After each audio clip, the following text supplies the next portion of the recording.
Okay, I'm gonna make a video for my brother so you can see how I make my beans.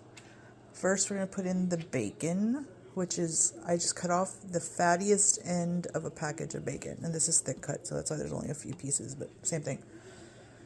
And then we're gonna add in onion. Don't ask me how much onion this is. This was 2/3 of a large onion that I also divided it up for rice. So don't be afraid of onion. It's all gonna deteriorate when it cooks anyway. Okay, next I'm gonna put in garlic. Normally I would just use 3 to 5 cloves of garlic that I just cut off the ends, leave them whole or cut in half if they're really big. I don't have cloves of garlic right now. I am not opposed to chopped up garlic in a jar.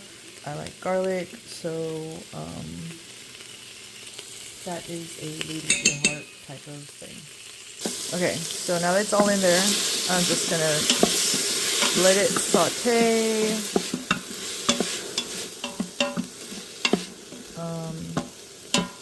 And get it cooking. There's some cilantro that made it in by accident that I already had chopped up. So that's coming next. Just let that cook down, let the onions turn clear, the bacon will brown a little bit, and while this is going on, I'm rinsing my beans.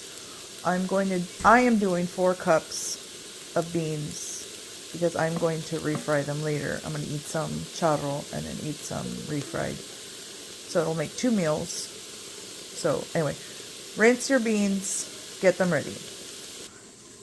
Okay, these are the beans I'm going to use. These are the best beans because they're lighter. The darker the bean, your beans are going to cook darker. So the lighter the beans, the better.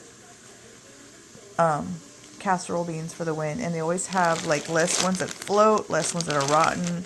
Very few, if any, split ones. So this is why I like them, because they're already super clean. You just got to rinse them really quick. Also, now that the onions are a little about halfway done, I'm adding in these big strips of bell pepper. I like to do in big strips because my whole family, especially my husband, do not like bell pepper, but they don't mind the flavor of bell pepper. This way they can avoid it. I love it. I don't mind eating a big strip. Do whatever you want to do. Cut it up. Do big strips. This is one whole small one, but you can do half a big one or leave it out totally. But if you leave it out, it's not going to taste good. Period. Okay, so now the onions and stuff are pretty well cooked. You can see there's like char at the bottom. It's fine. It's all going to come up. You'll add in your beans, which are, mine are still wet, and that's okay. We're going to add that in. Usually as I'm putting them in, I'm just making sure. I mean, a little bit of char is good. You don't want it to burn. It'll all come up here in a minute. That's all flavor. And I've taken out all the bad beans that I could find. Sometimes some get through. This is usually when I'm mixing, I look. Give it another quick look. Here's an example of what I did find in here. Got a rock, some broken beans, and some like burnt beans. Okay, I just added my water, and then I just scrape that bottom. Works best with a spatula or a wooden spoon, in my opinion. Wooden spoon's the best one for this. Don't ask me why, it just is. So you just scrape that bottom all the way around. Get all that flavor up. I ended up actually doing only 3 cups of beans because I think that's all I need. And I put 2 cups of water per cup of beans, and then I always add 1 extra cup no matter what measurements are. It's probably not scientific, but that's just the way it is. So I'm going to keep scraping. Now next is going to be seasonings.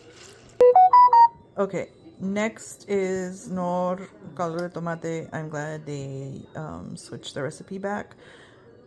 I'm going to show you how much I put in there because I don't measure. I just put as much as my ancestors told me to do, as they whisper in my ear. Yeah, okay. Okay, so this is how much I'm putting in right now.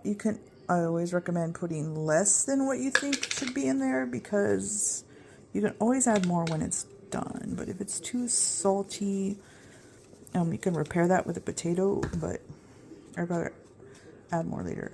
So that was the first round, and I'm looking at it. I don't like the way it looks. Don't ask me why. So I'm adding that. It was about almost the same amount, but maybe a third less. And then I'm going to put in some comino. Don't ask me again.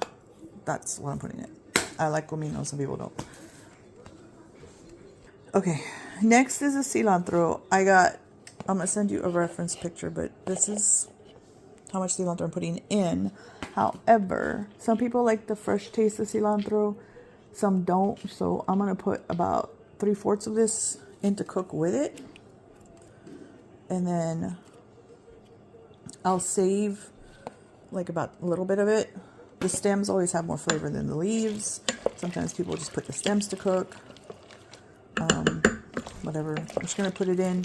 And then when it's done, I'll throw the fresh on top to give it that brightness that, I don't know, tastes better, I guess. Whatever. Okay, so now I'm just going to close it.